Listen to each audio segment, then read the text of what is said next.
오늘 우리에게 주시는 하나님의 말씀은 요한복음 20장 1절에서 18절입니다. 저와 여러분이 한 절씩 교독하겠습니다. 안식 후 첫날 이른 아침 아직 어두울 때에 막달라 마리아가 무덤에 와서 돌이 무덤에서 옮겨간 것을 보고 시몬 베드로와 예수의 사랑하시던 그 다른 제자에게 달려가서 말하되 사람이 주를 무덤에서 가져다가 어디 두었는지 우리가 알지 못하겠나이다 하니 베드로와 그 다른 제자가 나가서 무덤으로 갈새 둘이 같이 다름질하더니 그 다른 제자가 베드로보다 더 빨리 달아나서 먼저 무덤에 이르러 굽으려 세마포 놓인 곳을 보았으나 들어가지는 아니하였더니 시몬 베드로도 따라와서 무덤에 들어가 보니 세마포가 놓였고 또 머리를 쌌던 수건은 세마포와 함께 놓이지 않고 딴 곳에 개켜 있더라. 그때야 무덤에 먼저 왔던 그 다른 제자도 들어가 보고 믿더라. 저희는 성경에 그가 죽은 자 가운데서 다시 살아나야 하리라 하신 말씀을 아직 알지 못하더라. 이에 두 제자가 자기 집으로 돌아가니라. 마리아는 무덤 밖에 서서 울고 있더니 울면서 굽으려 무덤 속을 들여다보니 흰 옷 입은 두 천사가 예수의 시체 뉘었던 곳에 하나는 머리편에 하나는 발편에 앉았더라. 천사들이 가로되 여자여 어찌하여 우느냐 가로되 사람이 내 주를 가져다가 어디 두었는지 내가 알지 못함이니이다. 이 말을 하고 뒤로 돌이켜 예수의 서신 것을 보나 예수신 줄 알지 못하더라. 예수께서 가라사대 여자여 어찌하여 울며 누구를 찾느냐 하시니 마리아는 그가 동산지기인 줄 알고 가로되 주여 당신이 옮겨갔거든 어디 두었는지 내게 이르소서 그리하면 내가 가져가리이다. 예수께서 마리아야 하시거늘 마리아가 돌이켜 히브리 말로 라보니여 하니 이는 선생님이라. 예수께서 이르시되 나를 만지지 말라 내가 아직 아버지께로 올라가지 못하였노라. 너는 내 형제들에게 가서 이르되 내가 내 아버지 곧 너희 아버지 내 하나님 곧 너희 하나님께로 올라간다 하라 하시매 막달라 마리아가 나가서 제자들에게 내가 주를 보았다 하고 또 주께서 자기에게 이렇게 말씀하셨다 이르니라. 아멘. 지난 고난주간 한 주간 동안 우리들은 요한을 통해서 우리를 위하여 고난당하신 예수님에 대해서 묵상해 보았습니다. 만약에 요한복음이 예수님의 십자가 죽음으로 끝나고 말았다면 예수님은 아마 역사의 위대한 인물들 가운데 한 분으로 남으셨을 것입니다. 그러나 예수 그리스도께서는 죽음을 이기시고 부활하셨기 때문에 우리가 모든 다른 사람들과 구분되는 예배의 대상이요 하나님의 아들로 믿는 것입니다. 부활이 없었다면 기독교는 좋은 지혜를 제시하는 도덕적인 종교나 철학적인 종교가 되었을 것입니다. 하지만 부활이 없는 기독교는 복음은 될 수 없습니다. 왜냐하면 우리 인간들의 근본적인 문제인 이 죽음의 문제에 대해서는 해답을 줄 수 없기 때문입니다. 죽음의 문제는 예수 그리스도의 부활과 연결시켜서만 답을 얻을 수가 있기 때문입니다. 그러므로 기독교가 복음이 되느냐 못 되느냐 하는 것은 예수 그리스도의 부활에 관련되어 있는 것입니다. 예수의 부활은 믿어도 되고 안 믿어도 되는 선택사항이 아니라 이건 반드시 믿어야 되는 기독교 복음의 핵심이라는 말씀입니다. 오늘 읽은 본문은 예수님의 부활에 관한 기록인데 예수 그리스도의 부활이 과학적으로 가능하냐 아니냐라고 하는 그런 논리적으로 이 부활의 사건을 증명하려는 의도는 보이질 않고 단지 그때 되어진 일 그대로를 기록하고 있을 뿐입니다. 오늘 본문에 따르면 예수님의 부활 사건을 가장 먼저 목격한 사람은 막달라 마리아로 나옵니다. 막달라 마리아는 창녀라고 하는 수치스러운 직업에 종사하다가 7 귀신에 들린 여자였습니다.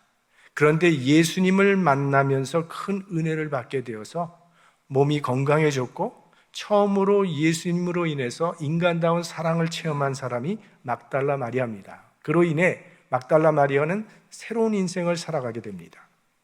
누가복음 7장에 보면 한 여인이 귀한 향유를 담은 옥합을 가지고 예수님께 와서 눈물을 흘리며 예수님의 발을 적시고 자기 머리털을 풀러서 예수님의 발을 씻기면서 발에 입을 맞추고 그리고 그 비싼 향유를, 귀한 향유를 예수님께 부은 이야기가 나옵니다. 근데 그 7장을 읽어보다 보면 그 여인은 죄인이었다라고 기록이 되어 있습니다. 죄인이란 창기를 말하는 것입니다. 그래서 그 죄인은 막달라 마리아였을 것이라고 말을 합니다. 막달라 마리아는 주님으로 받은 은혜가 너무나 감사해서 예수님 곁을 떠나지 않고 늘 예수님 곁에서 예수님의 일을 도왔던 여인입니다. 제자들조차 도망쳐버린 그 예수 그리스도의 십자가 현장에까지 따라와서 끝까지 예수님의 운명하시는 시간까지 지켜보았던 여인, 그 여인이 막달라 마리아인데 그 여인이 예수님의 무덤에도 가장 먼저 찾아왔다는 겁니다. 1절 말씀에 안식 후 첫날 이른 아침 아직 어두울 때에 막달라 마리아가 무덤에 와서 돌이 무덤에서 옮겨간 것을 보고, 유대인들의 안식일은 토요일입니다. 이 안식일에는 무덤에 가볼 수 없기 때문에 안식일이 끝난 후 첫날, 즉 주일 새벽에 아직 어두울 때에 예수님의 무덤을 찾아온 겁니다. 당시 여인이 어두운 길을 간다고 하는 것은 대단히 위험한 일입니다. 그것도 시체만 있는 공동묘지에 간다고 하는 것은 대단히 큰 용기가 필요한 그런 일입니다.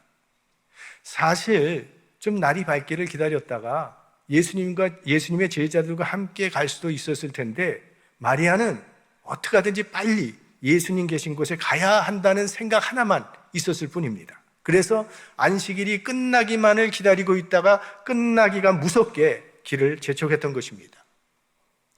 이만하면 막달라 마리아가 12사도들을 제치고 가장 먼저 부활하신 예수님을 만날 만한 자격이 있다고 봅니다. 물론 마리아가 무덤에 간 것은 부활하신 예수님을 만나러 간 것은 아닙니다. 마가복음에 보시면 마리아가 이날 무덤에 온 것은 예수님의 시신에 향품을 발라드리기 위해서 온 곳이라고 되어 있습니다. 그러니까 예수님의 시체를 보러 온 것입니다. 근데 예수님께서는 십자가에 달려 돌아가시기 전에 몇 번이고 부활하실 것을 예언하셨습니다. 그렇지만 마리아에게 부활의 믿음이 있었던 것은 아닙니다. 예수님이 부활하실 거라고 했으니까 부활하신 예수님 만나러 가자고 한 것이 아닙니다. 그저 단지 평소 예수 그리스도를 향한 마음 때문에 그 예수님의 시체를 잘 관리해 드려야 되겠다는 그 아름다운 마음으로 온 겁니다. 그러니까 신앙적인 측면에서 볼 때는 온전치 못한 신앙입니다. 그러나 주님 향한 사랑만은 진실했습니다. 바로 이 사랑이 부활의 첫 목격자가 되는 귀한 결과를 가져오게 된 거죠. 성경에 300데나리온 가치의 아주 비싼 향유를 예수님의 머리에 부은 그런 이야기가 나오는데, 300데나리온이라고 하면 노동자 1년 임금에 해당되는 굉장히 큰 액수입니다. 이 옥합을 깨뜨려서 이 비싼 향유를 예수님의 머리에 부었을 때 무슨 일이 일어났는가 하면 주변에 있는 사람들이 화를 내면서 그 여인을 책망했다고 했습니다. 아니, 이렇게 값비싼 향유를 왜 그렇게 허비하느냐? 이거 팔면은 얼마든지 더 좋은 일을 할 수도 있었을 텐데 하면서 여인을 책망했다고 합니다. 그 책망은 합리적인 것이었습니다. 그렇지요. 향유는 조금 찍어 바르는 것이지 그렇게 붓는 것은 아니죠. 그건 합당치 않게 낭비한 것이었습니다. 그런데 이상하게 예수님은 이 여인의 편을 들었다는 겁니다. 오히려 여인을 칭찬하셨습니다. 너희들 자꾸 그러지 말라고 그렇게 말씀을 하셨습니다. 예수님은 이 여인의 행동 속에서 돈으로 환산할 수 없는 주님 향한 사랑의 마음을 보셨기 때문입니다. 신앙생활의 핵심은 사랑입니다. 때로 주님을 향한 우리들의 사랑의 표현은 성숙지 못할 때도 있지만 그것이 진심으로 주님을 향한 사랑에서 한 일이라면 방법이 좀 서투르다 할지라도 우리 주님께서는 그 마음의 중심을 보시고 받아주신다는 것입니다. 오늘 예수님의 시체를 보러 온 마리아는 무덤에서 예상치 못했던 일을 만나게 됩니다. 무덤의 입구를 막고 있던 돌이 옮겨져 있었고 무덤은 비어 있었습니다. 그 빈 무덤을 보고 마리아는 깜짝 놀라서 즉시 제자들에게 달려가서 예수님의 시신이 도난당했다고 보고를 했습니다. 예수님이 부활할 것이라고는 상상도 못했기 때문에 무덤이 비어 있는 것을 보면서 당연히 누군가 주님의 시신을 옮겨갔다고 판단했던 겁니다. 그건 당연한 일이죠. 3년 동안 예수님을 따라다니면서 그 놀라운 기적을 봤던 제자들 가운데도 한 사람도 예수님의 부활을 기대한 사람은 없었습니다. 그래서 이 마리아의 말을 듣고 베드로와 요한이 무덤에 달려와 봤다고 했습니다. 보니 정말 주님의 시신은 온데간데 사라져버리고 오직 시신을 쌌던 세마포만 남아있었습니다. 6절과 7절 말씀에 시몬 베드로도 따라와서 무덤에 들어가 보니 세마포가 놓였고 또 머리를 쌌던 수건은 세마포와 함께 놓이지 않고 딴 곳에 개켜 있더라. 이 구절은 예수님의 부활을 증거하는 매우 중요한 단서가 되는 구절입니다. 당시 시신을 염할 때는 몸 전체를 감쌀 수 있는 세마포에 시신을 올려놓고 전신을 세마포로 감아싸고 그리고 다른 세마포를 가지고 발목을 묶고 양팔과 몸통을 묶었습니다. 그리고 머리, 이 얼굴 부분은 다른 수건으로 쌌습니다. 그래서 예수님께서 죽은 나사로를 무덤에서 나오라 명했을 때 성경에 보면 죽은 자가 수족을 배로 동인 채로 나오는데 그 얼굴은 수건에 쌓였더라 이렇게 기록되어 있습니다. 예수님도 유대인의 장례 풍습 그대로 장례를 지내셨기 때문에 몸은 세마포로 쌌고 머리는 다른 수건으로 쌌습니다. 그런데 무덤 안에 예수님의 시신을 쌌던 그 세마포와 그 수건이 그대로 놓여 있었다고 기록하고 있습니다. 여기 놓여 있다라고 하는 그 단어는 잘 정돈되어 있다라고 하는 그런 뜻입니다. 그러니까 예수님의 시신을 쌌던 그 세마포와 수건이 아무렇게나 팽개쳐져 있었던 것이 아니라 깨끗하게 정돈되어 있었다는 그런 뜻입니다. 성경에 보시면 로마 군병들이 예수님의 무덤을 지키다가 예수님이 사라지니까 부활해서 사라져버리니까 즉시 대제사장들에게 가서 예수가 부활했다고 말을 전했을 때 대제사장들은 그들에게 돈을 주면서 너희들이 예수의 제자가 그 시체를 훔쳐간 다음에 예수가 부활했다고 거짓말한 것이라고 소문을 퍼뜨리라고 돈을 줬습니다. 그러니까 시신을 이게 이제 그 당시에 있었던 시체 도난설이라는 것인데 그러나 시신을 도적질해 가려면 그때 상황을 생각해 보십시오. 예수님의 무덤은 로마 군병들이 지키고 있었는데 로마 군병들의 눈을 피해서 그 무거운 돌을 옮겨놓고 그리고 순식간에 시신을 훔쳐서 도망가야 되는데 그냥 들고 가기도 바쁜 사람들이 왜 세마포를 일일이 다 풀고 수건까지 다 풀어놓고 알몸만 들고 갔겠습니까? 그리고 이게 정말 예수님의 시신인가 그 확인하기 위해서 세마포를 만약 벗겼다고 할지라도 그러면 시간 없는데 내 팽개치고 갈 것이지 왜 세마포를 그렇게 잘 정돈하고 갔겠는가 하는 것입니다.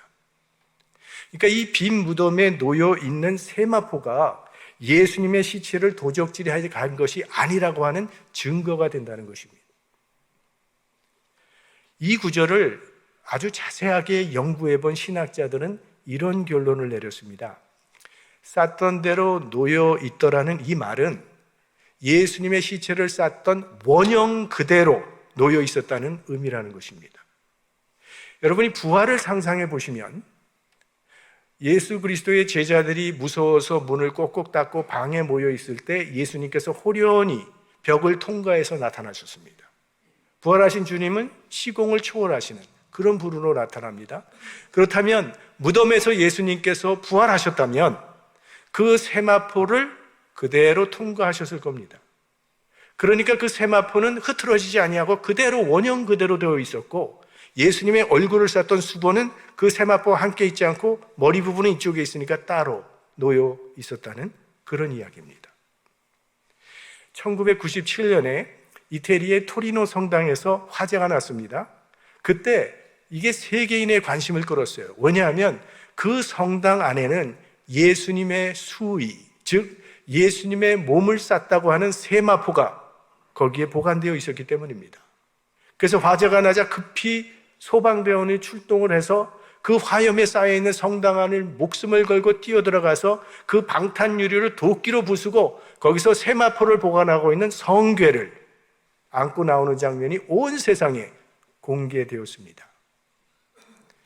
프랑스의 한 잡지사가 세계 저명인사 100명에게 설문을 주어서 했습니다. 지구의 파멸이 시작되었을 때 가장 먼저 보호해야 할 지구상의 보물이 무엇이냐는 질문을 했을 때 1위가 바로 토리노 성당의 예수님의 수위였습니다. 그 수위는 폭이 한 1m 정도밖에 안 되고 길이는 약 4m 정도 불과한 그 세마포, 그것도 죽은 사람의 시체를 쌌던 300조각 하나가 어떻게 인류 최고의 보물로 간주되고 있는 것입니까? 그 세마포야말로 이 땅에 유일하게 남아있는 예수 그리스도 부활의 물적 증거품이라고 믿기 때문입니다. 그런데 베드로와 요한은 무덤에 세마포가 그대로 놓여 있는 것을 보면서도 그거 참 이상하다. 주님의 시신을 누가 가져갔을까? 그런 의아한 마음으로 다시 집으로 돌아가 버렸습니다. 10절, 이에 두 제자가 자기 집으로 돌아가니라. 하지만 제자가 돌아간 후에도 막달라 마리아는 돌아가지 않았습니다. 무덤 앞에서 홀로 울고 있었다고 했습니다. 아주 애절하게 울고 있었습니다. 마리아는 이 사라져버린 예수 그리스도의 시체를 발견하기 전까지는 그것을 떠날 수 없었던 것입니다. 그래서 아무 대책 없지만 그저 무덤 앞에 주저앉아서 울고 있었던 것입니다. 그런데 울면서 무덤 속을 들여다보니 거기 천사가 있더라는 거죠. 그리고 그 천사가 마리아에게 왜 우느냐고 물었다고 했습니다. 그때 마리아의 답변은 사람이 내 주를 가져다가 어디 두었는지 내가 알지 못함이니이다. 혹시 그 사람들이라도 알면 가르쳐 주기를 바라는 그런 마음이죠. 예수님의 시신을 찾을 수 없어서 내가 울고 있다고 대답을 했는데 그때에 부활하신 예수님께서 마리아에게 나타나셨다고 했습니다. 그리고 예수님과 마리아가 대화를 하는 그 장면이 15절 말씀에 나옵니다. 예수께서 가라사대 여자여 어찌하여 울며 누구를 찾느냐 하시니 마리아는 그가 동산지기인 줄로 알고 가로되 주여 당신이 옮겨갔거든 어디 두었는지 내게 이르소서 그리하면 내가 가져가리이다. 분명히 예수님의 얼굴은 이 땅에 계실 때 그 얼굴이었을 것이고 예수님의 음성은 평소에 듣던 그 음성이었을 텐데 마리아는 그 예수님을 자기가 바라보고 있으면서 그 예수님과 대화하고 있으면서도 예수님일 것이라는 생각은 전혀 하지 못하고 있었다는 겁니다. 왜 알아보지 못했을까요? 마리아가 기대했던 것은 살아있는 예수가 아니라 죽은 예수를 기대하고 있었기 때문입니다. 예수님은 십자가에 운명하셨기 때문에 예수님은 시체라야 된다고 생각했기 때문입니다. 이런 고정관념, 이런 선입관, 이게 신앙생활에 장애가 될 때가 참 많지요. 우리 사도행전에 이런 이야기를 기억하실 것입니다. 베드로가 공회에 잡혔습니다. 이제 공회에서는 베드로를 죽이기로 작정을 했어요. 근데 사도 베드로는 초대교회의 기둥 같은 사람인데 베드로가 죽으면 어떻게 되겠습니까? 그래서 교회가 간절히 베드로의 구원을 위해서 하나님께 기도했다고 했습니다. 하나님께서 그들의 기도를 들어주셨습니다. 그 순간에 천사를 오게 보내서 베드로를 구출해 주셨습니다. 베드로는 구원받자마자 자기를 위해서 기도하고 있는 성도들을 만나기 위해서 급히 그곳을 찾아가서 대문을 두드렸더니 여종이 누군지 맞으러 나왔다가 베드로인 줄 알고 너무 놀라서 문을 열 생각도 하지 못하고 다시 방으로 뛰어들어가서 여러분 사도 베드로가 나왔습니다 했더니 기도하던 성도들이 얘가 미쳤나 그랬다는 거예요. 아닙니다. 정말 베드로가 왔습니다. 헛것을 본 것이야. 믿지 않았다고 말하고 있습니다. 지금 자기들은 베드로의 구원을 위해서 그렇게 기도하면서도 그런 일은 일어나지 않을 것이라는 생각 때문에 눈앞에 하나님의 역사가 일어났는데도 보지 못했다는 것입니다. 이것이 우리들이 빠지기 쉬운 잘못이죠. 하나님을 나의 생각과 나의 경험 틀 안에 제한해 버리는 것. 기도를 하면서도 마음으로는 그런 일은 일어나지 않을 거야. 그건 불가능한 일이야. 이런 태도는 하나님을 우리 생각 안에 가두고 우리 경험 안에 가두는 것이라는 겁니다. 그래서 마틴 루터는 하나님을 하나님 되게 하라고 외쳤던 거죠. 우리는 아브라함을 믿음의 조상이라고 부르는데 로마서에 보면 아브라함의 믿음을 설명을 합니다. 로마서 4장 17절, 그의 믿음 바 하나님은 죽은 자를 살리시며 없는 것을 있는 것 같이 부르시는 이시니라. 그러니까 하나님은 죽은 자를 살리시며 없는 자를 있는 자 같이 부르시는 하나님이라고 믿었다는 거예요. 당시 아브라함은 자신의 아내 사라의 육체적인 조건이 자녀를 생산하기에는 불가능하다라는 것을 분명히 알매도 불구하고 하나님은 그 불가능 가운데서도 가능케 하시는 그런 하나님이라고, 죽은 자도 살리시는 전능하신 하나님이라고 믿었다는 겁니다. 그 결과 이삭을 선물로 받았습니다. 여러분이 믿는 하나님은 어떤 하나님이십니까? 내가 믿는 하나님이 어떤 하나님이냐에 따라서 우리의 삶도 결정나게 될 것입니다. 죽은 하나님을 믿는 사람은 그 믿음도 죽어서 그의 삶 가운데 아무런 능력이 나타나지 않을 것입니다. 그러나 살아계신 하나님을 믿는 사람은 살아 역사하시는 하나님의 능력이 그의 삶 속에서도 나타나게 될 것입니다. 여러분은 하나님은 지금도 살아 역사하신다는 사실을 믿으십니까? 하나님은 전능하신 하나님이라는 사실을 믿으십니까? 그렇다면 무슨 일을 만나더라도 두려워하거나 낙심하지 마시기 바랍니다. 아무리 어려운 일을 만난다 할지라도 하나님이 나와 함께 하시면 능히 감당케 하실 줄로 믿습니다. 16절에 예수께서 마리아야 하시거늘 마리아가 돌이켜 히브리 말로 라보니오 하니, 예수님께서 마리아의 이름을 불렀을 때 비로소 마리아의 심령의 눈이 밝아져서 예수님을 알아보게 되었습니다. 그러자마자 예수님께서 또 말씀하시기를 마르다, 나를 만지지 말라.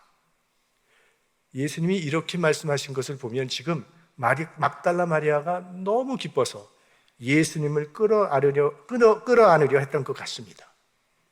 예수님을 놓치고 싶지 않아서 지금 예수님을 붙잡았던 것 같습니다. 그래서 예수님께서 자꾸 붙잡고 늘어지지 말라고 하신 것입니다.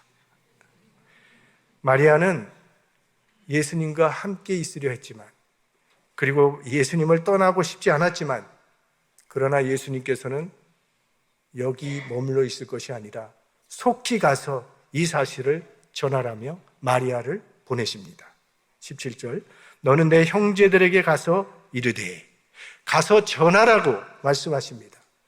그러니까 주님의 부활을 믿고 목격한 사람들은 증인의 삶을 살아야 한다는 말씀입니다.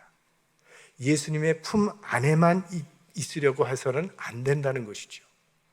그래서 이 말씀으로 인해 생긴 찬송가가 499장, 저 장미꽃 위에 있을 그 3절에 이렇게 나와요. 밤 깊도록 동산 안에 주와 함께 있으려 하나 괴로운 세상에 할 일 많아서 날 가라 명하신다.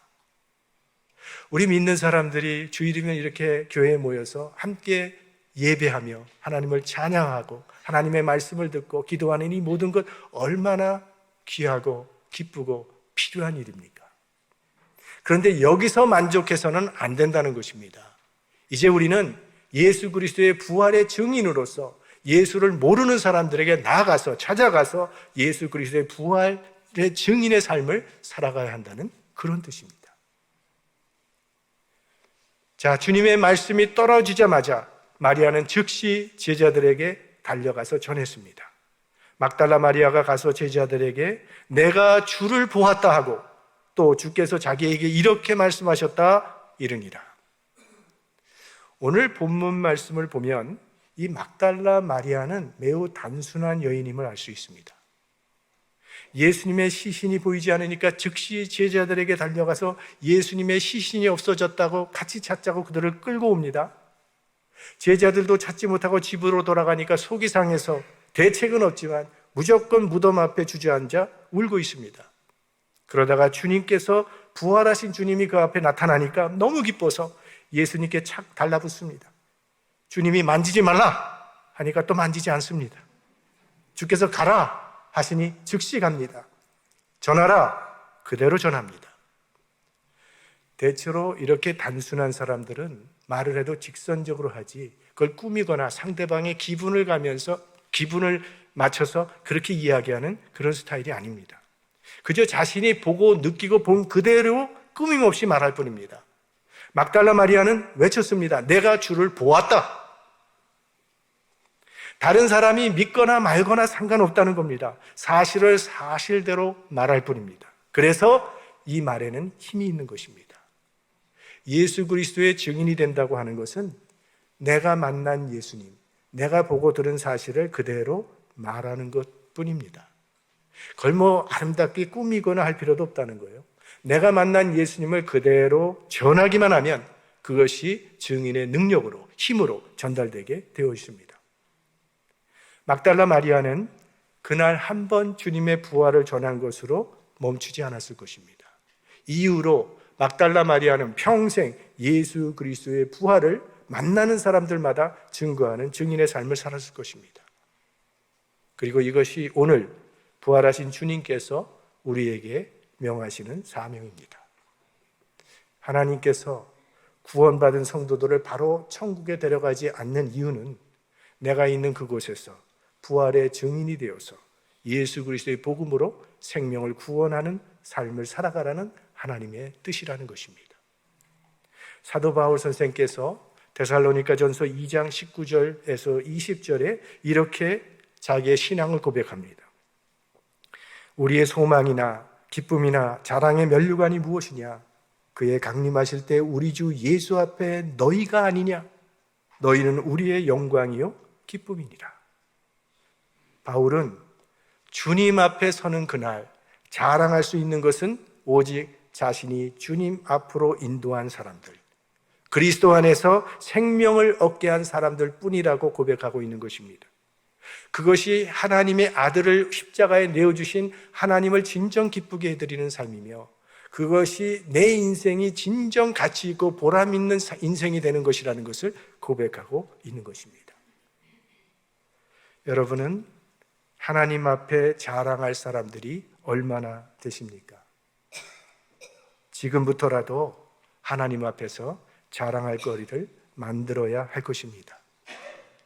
복음으로 사람을 살리는 생명의 통로가 되어야 할 것입니다. 세월이 가면 갈수록 하나님 앞에서 우리의 자랑거리도 쌓여가게 되기를 바랍니다. 말씀을 맺겠습니다. 막달라 마리아는 예수님의 시신이 없어졌기 때문에 무덤 앞에서 슬피 울었습니다. 만약에 그날 마리아가 찾아간 무덤에 예수님의 시신이 그대로 있었다면 어떻게 되었겠습니까? 마리아는 자기가 계획했던 대로 자기가 가져간 향품으로 예수님의 시체를 아주 정성스럽게 발라드리고 집으로 돌아갔을 것입니다. 그리고 종종 무덤에 찾아와서 예수님을 추모했을 것입니다.